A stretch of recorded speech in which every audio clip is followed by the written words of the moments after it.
मैं चाहता हूं कि पाकिस्तान जीते ताकि चैंपियंस ट्रॉफी में मजा आए इंडिया पाकिस्तान के कॉन्टेस्ट में। लेकिन जहां तक बात है स्क्वाड्स की, पहले इन्हीं दोनों स्क्वाड से शुरुआत कर लेते हैं। पहले हम देख लेते हैं अपना स्क्वाड, इंडिया का स्क्वाड, जहां पे एक बार थोड़ी सी नजर डाल लेते हैं कि इंडिया का स्क्वाड है क्या, फिर शिवम जी पे भी चलते हैं। शिवम की टिप्पणी आप लें इंडिया के स्क्वाड पर है, शिवम की टिप्पणी आप लें, बिल्कुल लेंगे, पर पहले स्क्वाड पढ़ तो दे। हाँ पढ़िए स्क्वाड पढ़िए। स्क्वाड याद नहीं हुआ अभी तक आपको? याद नहीं हुआ अभी तक आपको? हो गया याद वैसे, आप ही ने ब्रेक करवाया था ना उस दिन। क्या स्क्वाड जब आया था आप ही थे? बिल्कुल मैं था, मैं निकल गया था, लेकिन बिल्कुल हाथ मत दिलाइए। रोहित शर्मा, शुभमन गिल, विराट कोहली, श्रेयस अय्यर, केएल राहुल, ऋषभ पंत, हार्दिक पांड्या, अक्षर पटेल, वॉशी, कुलदीप, हर्षित राणा, मोहम्मद शमी, अर्शदीप सिंह, रविंद्र जडेजा और वरुण चक्रवर्ती। रिजर्व्स की अगर बात करें, रिजर्व्स में आपके मेरे ख्याल शिवम दुबे हैं, रिजर्व्स में आपके जायसवाल हैं और रिजर्व्स में आपके मोहम्मद सिराज है। नॉन ट्रैवलिंग रिजर्व्स आपने लिखा, बट ट्रैवल नहीं करेंगे दुबई के लिए, नॉन ट्रैवलिंग रिजर्व्स होने वाले वो। बट शिवम, एक बात जो बार बार लगातार चर्चा चल रही है कि 5 स्पिनर्स हैं आपके स्क्वाड में, 5 स्पिनर्स, ऊपर से नो जसप्रीत बुमराह, मोहम्मद शमी कच्ची पक्की बॉलिंग इतना अच्छा नहीं लग रहा है जितने पहले, वो रिदम धीरे धीरे आ रहा है पर अभी दिख नहीं रहा है वो रिदम। इवन अगर हम बात करें, हर्षित राणा इनएक्सपीरियंस्ड है, और अर्शदीप सिंह की जहां तक बात है, आपने उनको 2 ओडिया तो खिलाया नहीं, तीसरा ओडिया खिलाया सीधा, और उसने ठीक करा है, अच्छा करा है बिल्कुल। सो ये 5 स्पिनर का खिलाना और ये इनएक्सपीरियंस पेस बॉलिंग, क्या आपको थोड़ी गड़बड़ नहीं लग रही कि 5 स्पिनर, इतने सारे स्पिनर लेके जा रहे हो आप? बिल्कुल प्रियांशु, मैं सहमत हूं आपकी बात से, और ये पॉइंट जब भारत ने स्क्वाड अनाउंस किया था, मुझे उस टाइम भी लग रहा था कि आपने 5 स्पिनर खिला दिए, प्लस क्या है, आप बिना जसप्रीत बुमराह जा रहे हैं। उस टाइम जब जसप्रीत बुमराह आउट हुए, जब रूल आउट किया गया जसप्रीत बुमराह को चैंपियंस ट्रॉफी स्क्वाड से, तो मुझे लगा कि मोहम्मद सिराज को वापस ले आएंगे आप, क्योंकि आपके ओवरऑल स्क्वाड को एक बैलेंस प्रोवाइड करता अगर मोहम्मद सिराज इस स्क्वाड में इंक्लूड कर दिए जाते। पर आपने क्या किया, आपने वरुण चक्रवर्ती को इंक्लूड कर दिया, आपने जायसवाल को निकाल दिया। चलिए जायसवाल को निकालना वो तो उतना बड़ा इंपैक्ट नहीं डालेगा, क्योंकि शुभमन गिल ऑलरेडी फॉर्म में दिख रहे हैं, अभी 100 मारा है उन्होंने कल की, तो उनके फॉर्म पे तो कोई आप शको शुबा कर ही नहीं सकते। पर मेरा यही क्वेश्चन था जिस टाइम स्क्वाड अनाउंस हुआ कि आपने इतने सारे स्पिनर्स क्यों डाल लिए, क्योंकि 2021 का T20 वर्ल्ड कप आज भी हमें हॉन्ट करता है। वो T20 वर्ल्ड कप से पहले याद करिए कितना केओस हो गया था, विराट कोहली की कप्तानी पे, रवि शास्त्री की कोचिंग पे, खैर वो आखिरी टूर्नामेंट बन गया दोनों के लिए एज ए जोड़ी। पर उस टाइम क्या हुआ था, आपने एक्स्ट्रा स्पिनर्स खिलाए, आप पाकिस्तान से मैच हार गए, वो जो T20 वर्ल्ड कप वाला मैच था। तो खैर आपका हारना ना हारना डिपेंड करता है कि आपके स्क्वाड में क्या खलबली चल रही है, लेकिन मेरे हिसाब से एक एक्स्ट्रा फास्ट बॉलर आप डाल सकते थे वरुण चक्रवर्ती को हटा के, और वरुण चक्रवर्ती ने उतने ओडिया नहीं खेले, आखिरी ओडिया उन्होंने कल खेला है, वो पहला ओडिया था उनका। हाँ। तो मेरे हिसाब से एक आपको फास्ट बॉलर डालना चाहिए था। मोहम्मद सिराज और अर्शदीप आपके लिए नई बॉल की बॉलिंग करके देते आपको, और आपने बेसिकली, आपका यही पॉइंट है कि सिराज को जो नहीं रखा है ना, वो थोड़ा अनफॉर्चुनेट लगा है बहुत ज्यादा। और सिराज मेरे ख्याल से पता नहीं इस साल इतना लकी रहा है ना, पहले उसको आईपीएल में आरसीबी से दगाबाजी मिल गई, फिर उसको इंडियन टीम से दगाबाजी मिल गई, तो वो कहीं भी नहीं है इस वक्त सेटअप में। लेकिन ये तो देखो इंडिया का स्क्वाड, जहां पे हम, अब सब कुछ डिपेंड करता है कि दुबई की पिच पे होने क्या वाला है। बिल्कुल, हम बार बार बता रहे कि भैया जो हमारे इंटरव्यूज हुए हैं, जिस पे हमने बात करी है फकर जमान से, तो उन्होंने तो ये बताया हमारे इंटरव्यू में कि स्पिनर्स को खेलना कंपैरेटिवली इजी हो रहा है, और पेसर को खेलना दुबई की पिच पे थोड़ा सा कंपैरेटिवली। कुलदीप यादव ने आउट किया उनको 2 बार, तो उनको याद दिला देते हैं। कर रखा है, बिल्कुल कर रखा है, बिल्कुल अच्छी परफॉर्मेंस दी है, लेकिन सब कुछ डिपेंड करता है कि उस दिन पर्टिकुलरली की पिच पे क्या होने वाला है, पिच पे स्पिनर्स को हेल्प मिलेगी या नहीं मिलेगी, पेसर्स के लिए कितना क्या रहने वाला है। लेकिन वहीं अगर बात करें पाकिस्तानियों की, भाई जहां हमारे पास भर भर के स्पिनर्स हैं, इनके पास स्पिनर ही नहीं है, इनके पास ढंग का कोई स्पिनर ही नहीं है। अगर आप पाकिस्तान के स्क्वाड पर नजर डाल लें, पाकिस्तान का स्क्वाड भी दिखा लीजिए, क्योंकि पाकिस्तान ने पता नहीं एंड मोमेंट पे क्या गेम करी है। एक तो इन्होंने पहली बेवकूफी ये करी कि आमिर जमाल नहीं है बिल्कुल, आमिर जमाल को आपने नहीं रखा, शॉकर था, आपने फहीम अशरफ रख लिया। बिल्कुल, जो वसीम अकरम ने बोला भी था कि जिसकी बॉलिंग एवरेज 100 की और बैटिंग एवरेज 9 की है, और आपने उसको ऐड कर रखा अपने स्क्वाड के अंदर। दूसरी अगर बात करें, वहां पे आपका खुशदिल, पता नहीं कहां किसके दिल खुश कर रहे हैं, और ये टीम के अंदर है। इवन अगर हम बात करें, खुश करके तो आए ही हैं, ये खुशी के बाद ही आप स्क्वाड में डाले जाते हैं पाकिस्तान में, ये तो आप मान लीजिए, पर्ची सिस्टम है, बिल्कुल है, और वहां पे आपका खुश करा होगा, तभी आपका ऐड में, तभी आप स्क्वाड में ऐड हुए हो। लेकिन जहां तक मैं बात कर रहा हूं इस स्क्वाड की, कोबरा, यहां पे अगर हम बात करें इंडियन टीम, देखो इनसे स्पिन खेली जाएगी इंडियन टीम की, ये बहुत बड़ा सवाल है। कुलदीप यादव गलती से वरुण चक्रवर्ती खेल गया तो वो भी नहीं खेला जाएगा अगर वो खेल गया तो, और पेसर अर्शदीप सिंह के आगे भी ये कुछ नहीं है। बिल्कुल, हार्दिक पांड्या भी इनको आउट कर देता भाई, हार्दिक पांड्या भी इनके आगे, बाबर को आउट किया था एशिया कप में, बाबर को तो सबने आउट कर रखा है यार, सिराज ने आउट कर रखा है, हार्दिक ने कर रखा है, सबने कर रखा है। बिल्कुल, लेकिन जहां तक स्क्वाड की बात है कोबरा, आपको नहीं लग रहा कि इनको सूफियान मुकीम की या फिर किसी अच्छे स्पिनर की पहली बात कमी बहुत खलेगी, प्लस जो इन लोगों के बॉलिंग ऑप्शन कम है, 4 ही बॉलिंग ऑप्शन है, ये इनको बहुत खलने वाले हैं। नहीं, ये तो हम ट्राई सीरीज में भी देख चुके हैं। इनका चार ही इनके पास बॉलर्स हैं प्रॉपर, उसके बाद 5th बॉलर जो है वो खुशदिल है, या जिससे भी सलमान अली आगा है इनका 5वां बॉलर। और जहां पर इन्होंने खेलना है, चलो इंडिया वाले गेम में फिर भी बच सकते हो, कंपैरेटिवली विकेट जो है वो इतनी इजी नहीं है। बिल्कुल। अभी जो बातें हो रही हैं, इतना हाई प्रोफाइल गेम या हाई स्कोरिंग गेम दुबई में आपको देखने को नहीं मिलेगा। बट जहां इन्होंने बाकी के 2 मैच खेलने हैं, बांग्लादेश वाला गेम और जो न्यूजीलैंड वाला गेम है, वो तो अपने घर में खेलना है। और हमने कल ही देख लिया 350 पड़े, 350 चेज भी हो गए। इनके पास जो बॉलिंग, और स्पेशली हारिस रऊफ इंजर्ड हो गया, पता नहीं कितना खेलेगा चैंपियंस ट्रॉफी में, कितना नहीं खेलेगा हारिस रऊफ। मेरे हिसाब से तो अच्छा हुआ पाकिस्तान के लिए हारिस रऊफ का चलो, injured होना। बट वो एक प्रॉपर बॉलर तो है। नहीं बिल्कुल। लेकिन उसके अलावा हसनैन आया, हसनैन, नसीम, शाहीन, ये 3, फिर चौथा अबरार।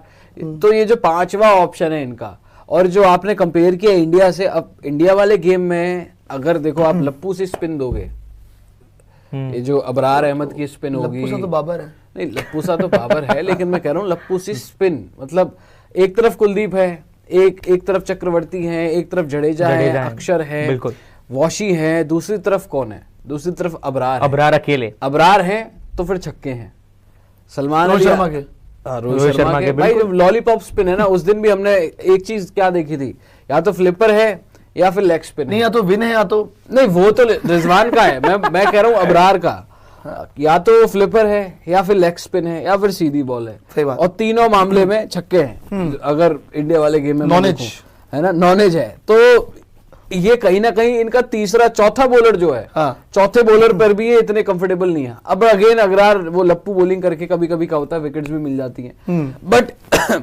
बैटिंग इन्होंने जैसी की है अपने घर में, बढ़िया किया। सलमान अली आगा ने, इनके खुद रिजवान ने, बट फखर के अलावा बाबर को स्कोर करना पड़ेगा अभी ऊपर से। और बॉलिंग में स्पेशली जो 5th ऑप्शन इनके पास जो नहीं है, 5th बॉलिंग ऑप्शन जो नहीं है, वो इनको मेरे हिसाब से बड़ा हॉन्ट करने वाला है। Now let's make a playing 11 दोनों टीम्स का।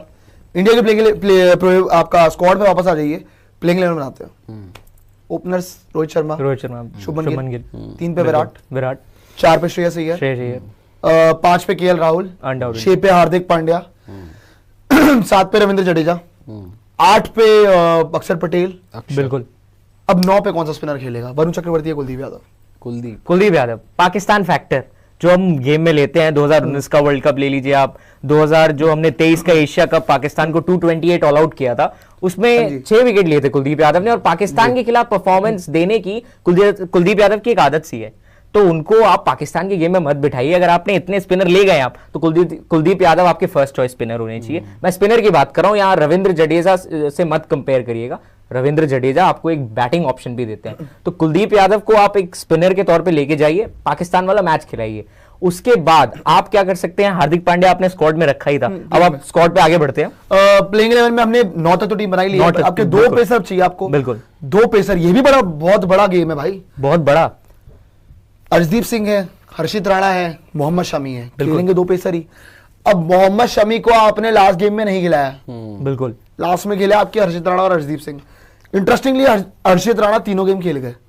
मुझे ऐसा लग रहा है एक परमानेंट पेसर तो आपके प्लेइंग 11 में हर मैच में हर्षित राणा तो होंगे ही होंगे, लेकिन साथ में दूसरा पेसर कौन? क्या वो अर्शदीप सिंह होंगे, क्या वो मोहम्मद शमी होंगे, या फिर ऐसा भी हो सकता है कि हर्षित राणा बाहर करके आप अर्शदीप सिंह मोहम्मद शमी खिलाओ? नितिन, आपकी क्या चॉइस है भाई? नहीं, मैं शमी भाई और अर्शदीप के साथ जाऊंगा। नो हर्षित राणा? हर्षित राणा को मैं, देखो 3 मैचेस उन्होंने खेले, अच्छा किया। पुरानी बॉल से उन्होंने अच्छा किया, नई बॉल से रन खाए उन्होंने। अब आपने खेलना है न्यूजीलैंड से, आपने खेलना है पाकिस्तान से, आपको फिर बांग्लादेश। चलो बांग्लादेश अभी बात नहीं करते, लीग गेम की बात करते हैं। अब पाकिस्तान ने जिस तरीके से कल चेस किया, उनके 3 विकेट गए, उसके बाद उन्होंने एक भी विकेट नहीं दिया। आगा अली सलमान और इन्होंने रिजवान ने बड़ा क्लिनिकल चेस किया, है ना जी। अब अगर आप हर्षित राणा को देखें, राणा जी, मैं ये नहीं कह रहा कि वो नई बॉल से विकेट नहीं ले सकते किसी दिन, या वो पुरानी बॉल से विकेट नहीं ले सकते, पुरानी बॉल से तो ले ही रहे, उन्होंने वो करके दिखाया है। इन 3 मैचेस में उन्होंने तकरीबन 6-7 विकेटें तो निकाली हैं। बिल्कुल। बट पॉइंट जो मेरा है, मैंने तीनों गेम देखे, हम सबने देखे, जहां पर आपने अर्ली विकेट्स ही नहीं ले पाया। मतलब जो हम बोलते हैं ना, पहले ओवर में विकेट लेना या दूसरे ओवर में या तीसरे ओवर में पावर प्ले में अर्ली विकेट्स लेना, वो नहीं हुआ आपके साथ। हाँ जी, करेक्ट। आप पहले मैच में 90 रन पे शायद पहली विकेट ले रहे हो, दूसरे गेम में रन आउट हो जा रहा है तो आपकी पहली विकेट आ रही है, तीसरे गेम में 4 चौके बैंड मार दे रहा है, मतलब 50+ आप विकेट दे रहे हो। बट आप खेल रहे थे इंग्लैंड के अगेंस्ट, तो आपको मिडिल ओवर्स में वो विकेट मिल जा रही थी, क्योंकि उनका गेम ही वही है, वो लप्पा घुमाना है उन्होंने जो है वो बेसबॉल, वो जो फेक बेसबॉल है वो उन्होंने दिखाना है। बात ही नहीं तो लेकिन बट जब आप पाकिस्तान से खेलोगे यार, या जब आप न्यूजीलैंड से खेलोगे, एक बार अगर मान लीजिए आप अर्ली विकेट नहीं ले पाया, शुरू में विकेट नहीं बॉल का बोल रही आपको, नई बॉल से पार्टनरशिप बन गई, तो वो इतनी आसानी से विकेट नहीं देंगे भाई। ये जो मिडिल ऑर्डर है न्यूजीलैंड का, जहाँ डैरिल मिचेल आता है, जहाँ ग्लेन फिलिप्स आता है या केन विलियमसन आता है, कितनी अमेजिंग फॉर्म में, वो आपको वो इजी विकेट नहीं देंगे। वो छक्का मारने नहीं जाएंगे 20वें ओवर में या वो 25वें ओवर, कैपिटलाइज करेंगे, वो कैपिटलाइज करने जाएंगे ताकि आप फिर 35 ओवर के बाद वो खुल के खेल सके। तो वहां पर मैं चाहूंगा, जो मर्जी बोल रहे हैं आप, शमी भाई का रिदम है नहीं है, फिटनेस है, जो भी है, मैं चाहूंगा इन एब्सेंस ऑफ बुमराह एक एक्सपीरियंस बॉलर। कल भी हम एक छोटी सी और बात बोलूंगा, कल भी हमने ये, जब इंडिया का गेम था, कल ही तो था, तो जब हम जीते हैं, 9 मैच खेले हैं आप अपने अर्शदीप ने, 3 मैच खेले हैं अपने हर्षित राणा ने, मिलाकर होते हैं 12 मैच। 12 साल से खेल रहे हैं मोहम्मद शमी और आप उनको बाहर कर रहे हैं। मुश्किल है। मैं तो शमी भाई, इवन मैं आपको पाकिस्तान का भी प्लेइंग 11 बता देता हूँ कि पाकिस्तान का जो हमने प्रोबेबल बनाया था, जो मुझे लग रहा है क्या होगा, फखर जबान, बाबर आजम, कल जो खेला था साउथ शकील खेला था, मोहम्मद रिजवान, सलमान अली आगा, तैयब ताहिर, खुशदिल शाह, शाहीन अफरीदी, नसीम शाह, मोहम्मद हसनैन, जिसकी जगह हारिस रऊफ होगा आपका प्लेइंग 11 के अंदर, और आपका अबरार अहमद। ये आपका 11 पाकिस्तान का होना चाहिए। ऑन पेपर कोई आसपास का मामला नहीं है। अगर हमारा 1 बैड डे आ गया तो ही हारेंगे, वरना नहीं हारेंगे। सही बात है, हारना भी नहीं चाहिए, वरना आपके लिए जो न्यूजीलैंड वाला मैच है वो अल्टीमेटली नॉकआउट बन जाएगा। तो अगर भारत ये मैच हार जाती है तब फिर वही चैंपियंस ट्रॉफी फिर से आप अंडर थ्रेट कर देंगे। तो मेरा आपके लिए यही सजेशन है भारतीय टीम के लिए कि आराम से आपको ये मैच जाना है, अप्रोच करना है नॉर्मल एक दूसरे मैच की तरह, जैसा आपने 2023 के वर्ल्ड कप में किया था, जैसा आपने 2023 के एशिया कप में किया था, जैसा आपने 2024 के T20 वर्ल्ड कप में किया था। मैं बड़े टूर्नामेंट्स की बात कर रहा हूं। तो इस मैच को भी आप नॉर्मली ट्रीट करिए और मेरे हिसाब से पाकिस्तान आपको ज्यादा दिक्कत नहीं देगी। पाकिस्तान खुद कोलैप्स हो जाएगी एक बार अगर आप डोमिनेट करना स्टार्ट करेंगे। तो हमने देखा था 2023 के T20 माफ कीजिएगा ODI वर्ल्ड कप में प्रियांशु, किस तरह से पूरी टीम जो है ताश के पत्तों की तरह बिखर गई थी। एक बार हमने कंसिस्टेंसी दिखाई, थोड़ा डोमिनेट करना शुरू किया, ग्रिप बनानी शुरू करी। तो आपको इजीली अप्रोच करना है, आपको प्लेइंग 11 नॉर्मल रखनी है। 2 फास्ट बॉलर जो आपके पास हैं, अर्शदीप, शमी रखिए, हार्दिक पांड्या आपका एक्स फैक्टर है ही। आप 2 स्पिनर रखिए, रविंद्र जडेजा, 3 स्पिनर रखिए, रविंद्र जडेजा, अक्षर पटेल, कुलदीप यादव। तो क्या होगा, आपके पास बैटिंग में भी डेप्थ है, बॉलिंग में तो आपकी डेप्थ है ही। तो आपके पास 6 बॉलिंग ऑप्शंस है, आप आराम से ये मैच जीतने चाहिए। इनफैक्ट आप न्यूजीलैंड वाला भी मैच जीतने चाहिए जब तक आपको नीचे से बल्लेबाज ना फंसे। हमेशा न्यूजीलैंड के नीचे से बल्लेबाज आपको फंसाते हैं। 2021 का T20 world cup Daryl Mitchell फंस गया आपके लिए। फिर आपका क्या नाम है, 2022 हम नहीं खेले, 23 में डैरिल मिचेल एक समय के लिए लग रहा था कि निकाल के ले गया वो सेमीफाइनल वाला मैच। फिर भी आते थे आप, बिल्कुल 400 रन वाला मैच आप हार रहे थे, लेकिन चलिए उस टाइम शमी भाई तो अलग ही फॉर्म में थे। तो केन विलियमसन, डैरिल मिचेल, ये 2 एक्स फैक्टर है न्यूजीलैंड के लिए। इनफैक्ट ग्लेन फिलिप्स को जोड़ लीजिए, उन्होंने अभी पाकिस्तान में 4 या 5 बॉल में पता नहीं कैसे 100 मार दिया। मैं तो 48वें ओवर में बंद कर चुका था मैच की, चलो अब तो टारगेट सेकंड इनिंग ही देखेंगे। मैं आया तो भाई ग्लेन फिलिप्स ने 100 मार दिया। मैं एकदम सरप्राइज था। और इसीलिए ग्लेन फिलिप्स को आप हल्के में मत आइएगा। ग्लेन फिलिप्स बहुत बड़ा प्लेयर है, वो राजस्थान रॉयल्स के लिए बड़ी बड़ी इनिंग खेल चुका है। हमने खुद भारत में देखा उनको बड़ी इनिंग खेलते हुए। तो भारत को एक मेरे हिसाब से न्यूजीलैंड के खिलाफ प्रॉपर प्लान बना के जाना चाहिए और पाकिस्तान के खिलाफ अपनी नॉर्मल क्रिकेट खेल लीजिए। ऐसा नहीं है कि आप न्यूजीलैंड के खिलाफ बड़ा प्लान बनाए। थैंक यू कबीर साहब। पेप टॉक के लिए शुक्रिया।